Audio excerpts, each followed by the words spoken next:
Good evening mga kapuso!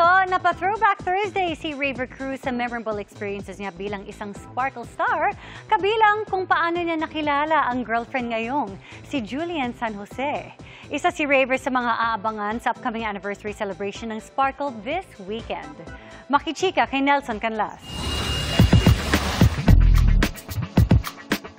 Mula nang magbalik Kapuso si Raver Cruz 6 years ago, maraming milestones na ang dinaanan ng Kapuso Total Heartthrob. Mula sa iba't ibang series na pinagbidahan.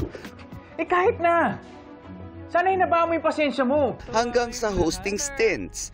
Thank you, Clash Panel!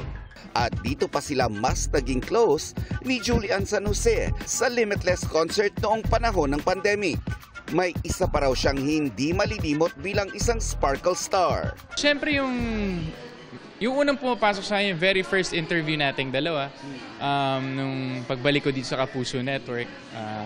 Kasi siyempre yung tiwala na binigay sa akin ng Sparkle din, and na-feel ko talaga in love. So yun yung siguro pinaka-okay na milestone for me. Kaya todo give back siya sa fans sa dance numbers niya sa upcoming anniversary celebration na Sparkle 30 sa MOA Amphitheater sa Sabado. Isa lang si Raver sa maraming stars ng Sparkle na magbibigay saya sa pre-concert na mapapanood din sa streaming platform ng TikTok Live ng official Sparkle GMA Artist Center account. Masaya ring nagkwento si Raver sa kanyang experience bilang star sa top-rating primetime comedy action series na Sanggang Dikit FR. General, dalawa lang ho kami.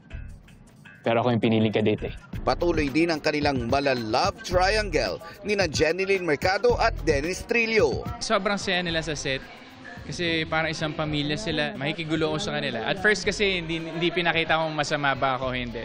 Pero fresh ko lang, but in the end, good guy naman. Nelson Canlas, updated sa Showbiz Happenings.